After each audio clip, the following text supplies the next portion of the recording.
también, bueno, pues en determinados servicios con la mayor eficiencia posible. Transmitir a la gente que con menos tenemos que hacer lo mismo o más, y que por lo tanto tenemos que ser portadores en una nueva visión de la eficacia directiva, portadores de ese mensaje de que tenemos que aprovechar bien nuestros recursos humanos en aras de la ciudadanía.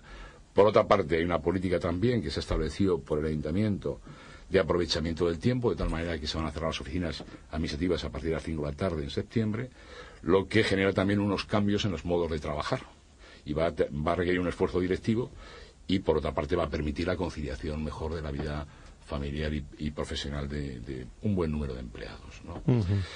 A medio plazo, lo que tenemos a medio plazo es el concepto de que Madrid es el escenario donde tenemos nuestra población tiene el mayor capital y la mayor cualificación profesional de España, y por lo tanto merece una administración municipal de esas características. Por lo tanto tenemos que generar el talento de calidad a nivel interno municipal, como para que los servicios que prestemos estén orientados en esa dirección. Y por otra parte tenemos que elaborar un plan estratégico a medio y largo plazo de recursos humanos que ya sí permita orientar la visión que tenemos, conocido el techo, tras el ajuste correspondiente, hacia dónde queremos ir con los recursos humanos.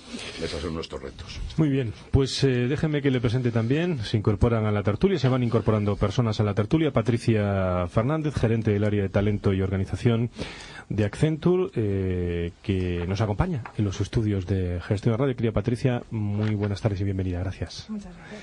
Y también nos acompaña Laura Martínez, gerente experimentada de Administraciones Públicas de Accenture también. Laura, muchísimas gracias por estar con nosotros. Bienvenida. Muchas gracias. Bueno, pues en cualquier momento tenéis los micrófonos abiertos pues para en tertulia preguntarle a nuestro invitado, y yo creo que podríamos empezar, ¿no? A preguntar y hacer alguna pregunta. Patricia, si te parece.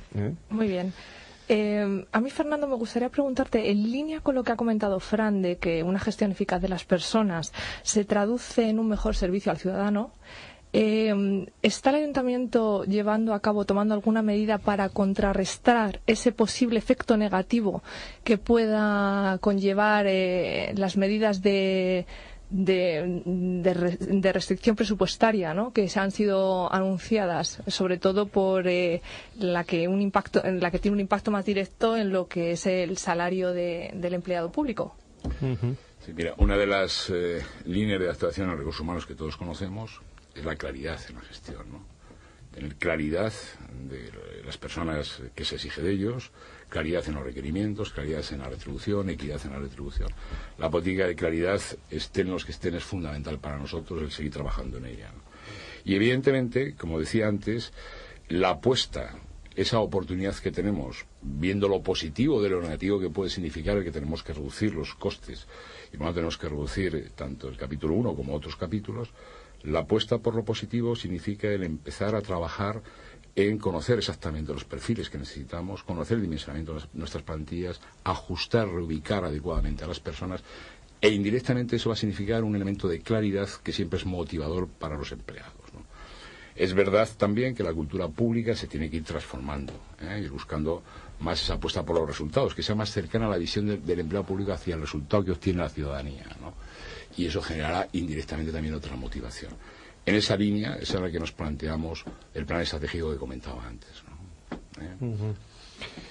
Hay una cuestión que bueno, que a mí siempre lo pregunto hablando de administración pública, y en este caso centrado en uno de nuestros ayuntamientos por excelencia. Yo siempre digo que el Ayuntamiento de Madrid es un ayuntamiento de talento.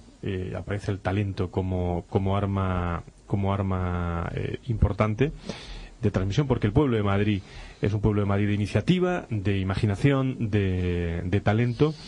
Pero en el contacto directo, el ayuntamiento tiene muchas posibilidades, muchas oportunidades de llegar, desde seguridad, desde Hacienda, desde la limpieza, desde... En todo, la pregunta es muy sencilla de cómo se coordina todo esto, pero quiero ir un poco más allá, ¿no? Los directivos, no sé si llamarlos políticos, ¿cómo entienden los recursos humanos en este caso, don Fernando? Hombre, se está tratando de que el concepto de eficacia directiva implique la gestión de las personas, ¿no? Pero no es menos cierto que en las administraciones públicas todavía existe el concepto, y bueno, y hasta constitucionalmente está planteado el principio de jerarquía, la formalidad, etcétera, y a veces es verdad que directivos creen que la jerarquía es lo que perfectamente hace funcionar las cosas y se olvidan ciertamente de que las personas tienen otros modos de recibir estímulos como para poder actuar, ¿no? Es decir, un mero reconocimiento, una palmada en el hombro, es decir, has hecho bien tu trabajo, el saber por qué estás en un proceso de trabajo, no que estás realizando una tarea sin más y que la desconoces. Ese tipo de cosas tienen que ir incorporando a la cultura pública del directivo también, y por supuesto que ahí hay una labor por hacer, ¿no? Estoy de acuerdo, es decir, hay todavía la cultura de la jerarquía, la cultura del formalismo en distintas áreas o en distintos directivos, y eso es un proceso todavía de cambio que yo creo que se va a acometer porque ya no queda más remedio que afrontar la utilización de nuestros recursos humanos en esa dirección, ¿no?, de integración. Laura. Sí, dentro de este plan estratégico de recursos humanos que hablabas, Fernando, ¿qué lugar o dónde verías lo que es la colaboración público-privada? ¿Qué trascendencia o qué papel podría ocupar? Bien, es un debate no ideológico, sino es un debate organizativo, ¿no? Hasta dónde alcanza la prestación directa de los servicios públicos por parte de los propios empleados, o hasta dónde, lógicamente, la prestación de los servicios públicos pueden actuar a través de externalización de servicios o el sector privado, ¿no?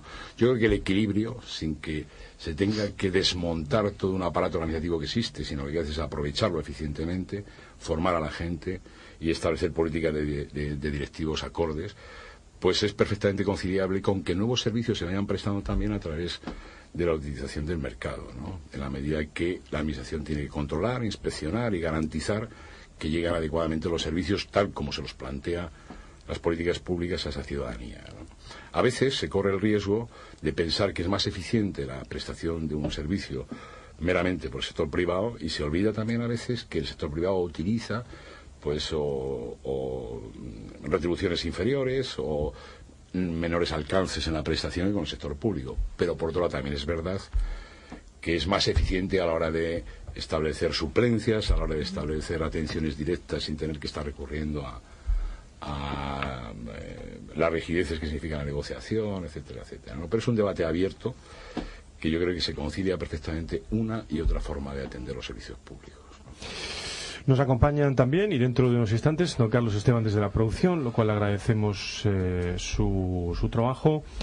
Y desde el control con don Diego nos van a ir pasando llamadas de colaboradores, de invitados en este último espacio de esta temporada, y vamos a ir saludándolos de aquí a la 1. Pero nos acompaña en la mesa de trabajo también Guillermo Jarillo desde el área corporativa de Oxford University Press. Querido Guillermo, ¿cómo estás? Buenas tardes. Buenas tardes, Fran. Bueno, ¿qué tal todo por Oxford University Press? Todo muy bien. Queda mucha semana todavía, ¿eh? Queda mucha semana y otra completa, además. Ah, también. Pero bueno, estamos aquí viendo cosas muy interesantes con Fernando Bermejo y preguntas y la gente de Accenture.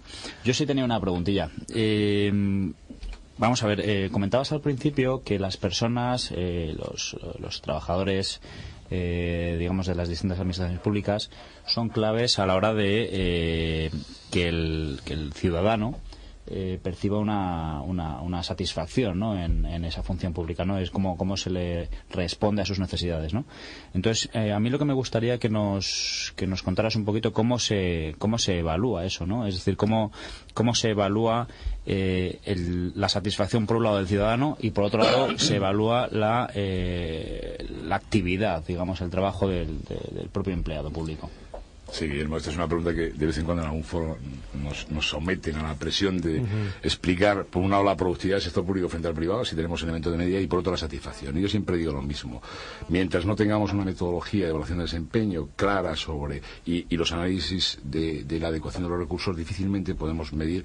En el conjunto de la gestión pública hay servicios que sí, está claro. La policía sabemos qué número tenemos, que atienden, los hospitales, etcétera, etcétera, ¿no? Pero no que es la gestión pública. Pero en cambio sí tenemos lo que son las medidas a través de las cuales se elaboran las políticas públicas y se van evaluando los resultados de dichas políticas, y son la satisfacción de los ciudadanos, encuestas de satisfacción de ciudadanos. El Ayuntamiento de Madrid analiza encuestas de ese tipo que son elaboradas por medios universitarios y que nos van diciendo cómo en determinados ítems percibe la prestación de los servicios de los ciudadanos. Y ahí, desde un 80% de satisfacción en línea de SAMUR, de policía,